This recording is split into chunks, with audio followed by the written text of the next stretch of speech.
Hora de conversar com a Mônica Bergamo, que tem notícia importante porque entrevistou o presidente do Chile, né, Mônica? Bom dia. Oi, Sheila, bom dia a todos. Pois é, o presidente do Chile que veio para a posse do Lula, a gente fez uma entrevista exclusiva com ele, Sheila. O Boric, Gabriel Boric, ele é o presidente mais jovem do mundo. O Boric foi eleito, ele tinha 35 anos, hoje ele tem 36 anos. Muito novo, né, Sheila, para comandar um país, quer dizer, da importância do Chile, um país pequeno, mas é um país que tem muito simbolismo e muitas relações internacionais. O que ele falou? Ele é um político de esquerda, né? Então, obviamente, ele estava feliz com a eleição do Lula, está dizendo que a eleição do Lula trouxe muita esperança, mas ele falou também que ele via a votação, ele e outros dirigentes latino-americanos viam a votação do Jair Bolsonaro com muita surpresa, né? Estavam surpresos com o tamanho da votação do presidente Jair Bolsonaro. Disse que fez um cálculo, né? Ele mostrou conhecer muito o Brasil. Ele falou: olha, o Lula e o Alckmin disputaram em 2006 um contra o outro e tiveram naquela eleição, somados os dois votos, 90%, né, do eleitorado optou ou por um ou por outro. Agora os dois juntos, unidos, aliados, tiveram quase a metade, tiveram 50% dos votos, 50 ponto alguma coisinha, e o Bolsonaro 49,1, quer dizer, uma votação muito grande. O que ele fala? Ele fala que isso é um motivo de preocupação, né, para a esquerda latino-americana e que diz que é uma opção anti-humanista, né, de quem ataca a ciência, não acredita na ciência, não acredita com ataques à democracia, e tem uma votação tão grande que isso é um sinal de alerta, né? Ele fala também que chegou a se preocupar, né, vendo de fora, quando viu Polícia Rodoviária Federal no Nordeste tentando impedir eleitores do Lula de votar, que isso chegou um momento que ele achou que haveria, sim, talvez um golpe no Brasil, que ficaram muito preocupados. E ele fala um pouquinho dessa coisa de esquerda-direita, Sheila. Ele fala assim, olha, a gente, né, nós da esquerda, diz ele, temos que ver por que, que a bandeira da rebeldia hoje foi para as mãos da direita. Sempre foi uma bandeira nas mãos da esquerda. E aí ele vai falando quais são, porque ele acha isso, ele acha que a esquerda tem que ter um projeto de inclusão que inclua os setores de classe média também, que inclua os empreendedores, que inclua uma parcela muito maior da população. Enfim, ele conversou com o Lula, tem muitos planos, muitos projetos para a integração latino-americana. Você sabia, Sheila, não sei se você sabe, existe um projeto que nunca saiu da gaveta, mas do corredor bioceânico, né? De um corredor que poderia ligar o Pacífico e o Atlântico, passando pelo Chile, passando por Paraguai, passando por Bolívia, passando por Argentina, passando pelo Brasil. Muito interessante. Então, foi essa, na verdade, Chile, Argentina, Paraguai e Brasil, não tem Bolívia nesse corredor bioceânico. Enfim, são muitos os projetos conjuntos, e está aí esse jovem presidente, né, falando aí, fazendo um pouco de reflexão sobre a eleição do Lula, sobre a votação do Bolsonaro, sobre projetos em conjunto. Para finalizar, Sheila, eu não sei se você sabe, sabia que no Chile não tem mais primeira-dama? Não Ah, mais a expressão Dora Kramer? para a Dora felicidade de Dora Kramer, cadê Kramer. ela? É. É o seguinte, a Irina Karamanos, que é companheira dele, vive com Uhum. ele, mora com ele, ela decidiu renunciar. A gente fala aqui, né, que a Janja decidiu, quer ressignificar o papel de primeira-dama. A Irina ressignificou de verdade. Ela simplesmente falou, olha, eu não posso fazer o que eu estou fazendo pelo simples fato de ter sido casada, de eu ser casada com uma pessoa que chegou à presidência. Ele chegou à presidência, eu não cheguei à presidência junto, tenho que fazer meu doutorado, tenho que cuidar da minha carreira e vou cuidar da minha vida. Sou militante partidária, vou continuar militando no meu partido como uma militante qualquer, vou continuar ajudando no projeto até onde eu posso ajudar, mas não vou ter sala no Palácio de La Moneda, que é a sede do governo deles, não vou coordenar. Lá ela coordenava 6 fundações, né? Orquestra Juvenil, Jardim de Infância, artesanato. Falou, e não é só porque eu casei com ele que eu preciso ficar cuidando disso tudo. Tem pessoas muito mais capacitadas do que eu para fazer essas coisas todas que são coisas da esfera pública do país, né? Eu não fui eleito, não tenho esse preparo, eu só sou casada com ele, é a única coisa. Então, ele me disse que no aspecto de ser companheira dele, ela seguirá sendo, quando exigir, alguma formalidade exigir a presença dela, ela seguirá indo, né? Vai participar de cerimônias formais, vai participar de coisas formais, mas não mais estará nesse cargo de primeira-dama. Diz que é uma coisa patrimonialista, que é uma coisa machista, e pronto, simplesmente foi, de fato, viver a vida dela como uma cidadã comum. Curioso, né? Muito diferente do que a gente vê em praticamente todos os outros países do mundo. Uhum. Eu estava vendo ontem, Mônica, entrevista da Janja, né? Primeira-dama, mas já vou retirar logo esse termo, porque na entrevista à Globo News, a Natuzaneri pergunta para ela como você gostaria de ser chamada, né? E ela diz Janja Lula da Silva, não é Rosângela, Janja da Silva ou Janja Lula da Silva. E não gostaria de ser chamada de primeira-dama, mas sim Janja da Silva, esposa do presidente Lula. Ou, mais para frente, abandonando inclusive esse aposto, né? Apenas então somente Janja da Silva. Socióloga, como disse a Dora e tudo mais. Exato. Aliás, uma entrevista que foi... tem essa entrevista da Mônica, excelente. Só citando essa outra da Janja, que, aliás, tem produção de Roniara Orengo. Roniara Opa, você tá, Orengo. olha, a confusão confusão aqui, no casamento. os casais. Roniara Orengo, a Nossa Verdade. Senhora Orengo também ajudou a fazer a trabalhar na produção dessa excelente entrevista que foi feita na Globo News, exibida na Globo News, em que Janja mostra as condições do Palácio da Alvorada, né? Diz que só vai se mudar depois de um inventário. É. Agora, Mônica, essa entrevista do Boric muito interessante, principalmente essa parte, né? Em que ele faz o questionamento do porquê de a bandeira revolucionária e da coisa enfim, de não seguir as regras está agora nas mãos da direita, né? É um questionamento muito interessante que a gente tem que fazer mesmo, né? Por que houve essa inversão, né, de valores? Por que eles não se sentem mais representados? Enfim, esse tema eu achei bem interessante, né? Bem profundo. Ele diz o e denso. seguinte, a gente tem que ter um projeto, a esquerda, ele diz que não é que inclua apenas os mais pobres, que são a prioridade absoluta e devem seguir sendo, né? Porque pessoas vivendo no mesmo território, uma tem que ter bilhões e a outra não ter nem o que comer. É óbvio que isso é a prioridade absoluta, ele fala, mas o projeto tem que incluir mais setores, né? Mais setores da sociedade. Uma outra pergunta que eu fiz, se eu tiver mais algum tempinho, o Chile sempre foi tido, né, por nós brasileiros, como, nossa, né, um país super estável, um país muito melhor que todos os outros, e de fato os índices mostram que o Chile está muito avançado em muitas coisas, muito mais que todos os seus vizinhos, né? Inclusive no combate à pobreza, à miséria. Mas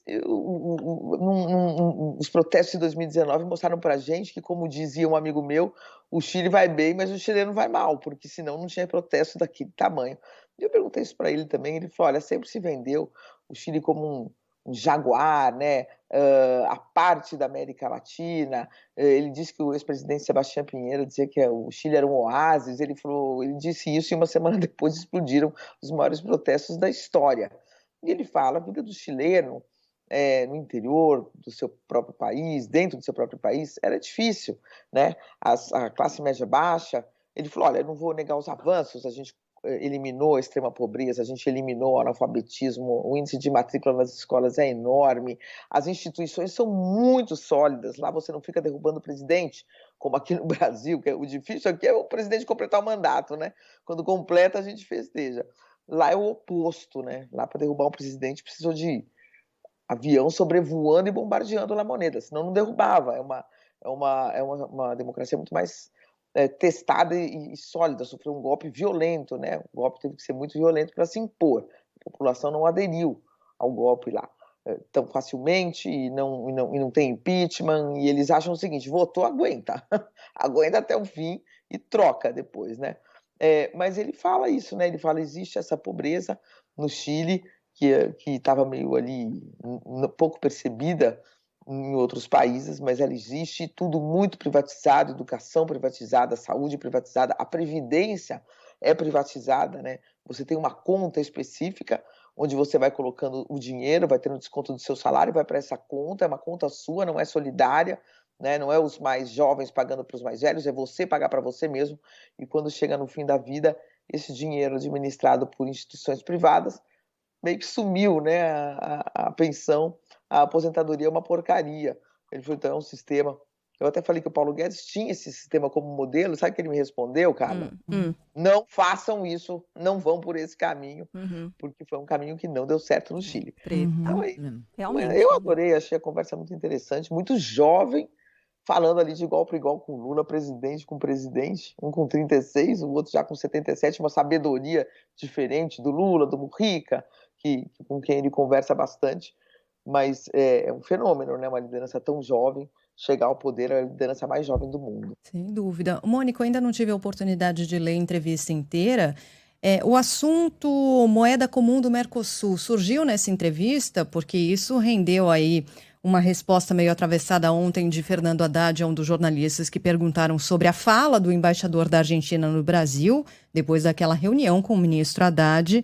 O embaixador da Argentina disse que a pauta incluiu a criação de uma moeda comum do Mercosul. Esse assunto chegou a ser falado, mencionado ali com o presidente do Chile? Chegou, isso eu vou detalhar ainda numa reportagem à parte, mas ele acha que é um processo longo, Spoiler. Sheila, que não dá para fazer tão rápido. Você está me furando, tá? Eu ia escrever, mas vou escrever isso ainda, porque numa entrevista não dá para colocar tudo de uma vez, senão as pessoas não prestam atenção em todos os temas. Mas tem bastidores aí. Você sabe que o Haddad, ele se encontrou com o ministro da Economia, Sérgio Massa, da Argentina, na sua própria casa, num encontro mais informal. Eu não sei se eu até mandei fotografia aí, a gente chegou a comentar aqui. Claro que o Massa, o Sérgio Massa, isso eu sei desse encontro, por quê? Porque você sabe que eu fui para a Argentina para entrevistar a Cristina Kirchner, né? Para assistir também ao jogo da Argentina durante a Copa. A gente sabe muito bem, mas Mônica. eu ainda não estava torcendo para a Argentina, ainda estava torcendo para o Brasil.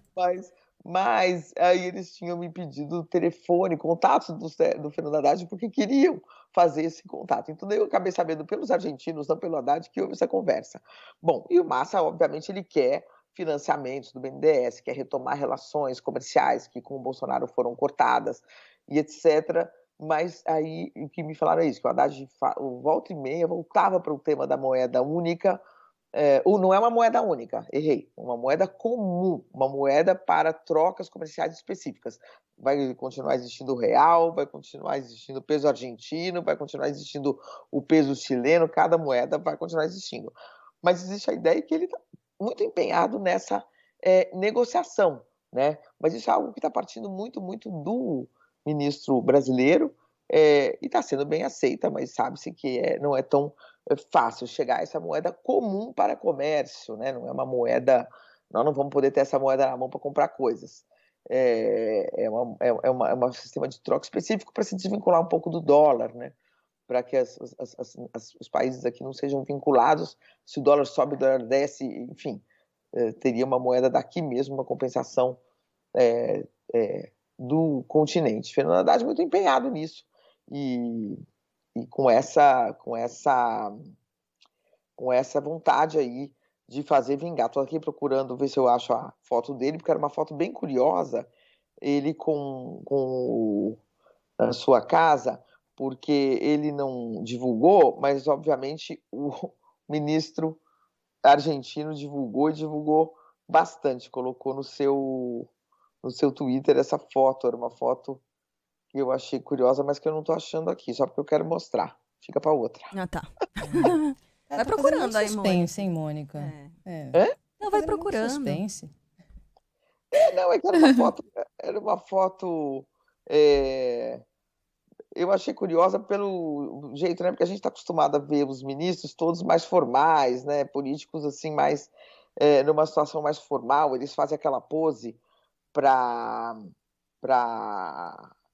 fotos oficiais, mas muitas vezes a conversa para valer, a conversa que vale, a conversa que interessa, ela é feita antes, ela é feita numa outra situação. Peraí, aqui, achei. Verdade, eu lembro dessa foto. Dois no sofazinho de casa, aquela coisa assim. O Haddad tá de camiseta. Bem formal. Isso. E o Haddad em sua casa com Camiseta, calça jeans. Camiseta, calça jeans. Parece aquelas camisetas do Barão, sabe? Que você não sabe nem a cor, mas se é Essa preta, é uma se é boa azul, definição. se é azul estonado. Vamos dizer seu nome, né? Essa é uma boa definição, cara. Ela O é ouvinte do Barão, entendeu o que que ele você quis usa dizer. todos os dias, que ele usava todo dia pra ver, então. Você sabe que ele tá dormindo agora. Só por isso você falou agora. Óbvio, né? Óbvio. Não, mas ele está. Essa hora Foi um não, correio querida. Essa hora o deselegante. Lula já ligou para ele 5 vezes. Essa hora já. Mas falando só um pouco da Janja, só para a gente finalizar, e a primeira-dama do Chile, assim, ela quer ser chamada, claro, vai ser chamada do nome que ela quer, a Janja, mas se ela vai ser chamada ou não de primeira-dama e tudo isso vai depender muito do comportamento, de como ela vai atuar, né? Por enquanto, ela tem atuado na esfera pública, ela quer, como mulher dele, ter o seu papel público, né? Ela quer, por exemplo, organizar uma festa no Itamaraty, que foi muito elogiada, né, a festa de posse do Lula, mas que nunca foi algo que uma primeira-dama fez. Ela quis fazer, e isso era uma questão pública e ela quis fazer, né? O caso da primeira-dama do Chile é o oposto, ela não quer fazer nada, ela acha que tudo isso tem que ser feito por profissionais, que não é só pelo fato dela ser casada que ela vai ter que chegar lá e fazer qualquer coisa que tenha a ver com assuntos públicos, né? São posturas diferentes. Então, assim, se a Janja quer ou não ser chamada de primeira-dama, quer dizer, eu me recordo que a Dilma queria ser chamada de presidenta e ninguém chamava ela de presidenta. A imprensa chamava ela de presidente, né? E eu desconfio que com a Janja as pessoas vão continuar definindo ela como primeira-dama do Brasil. Às vezes pega ou não pega, né? Essa que é a questão.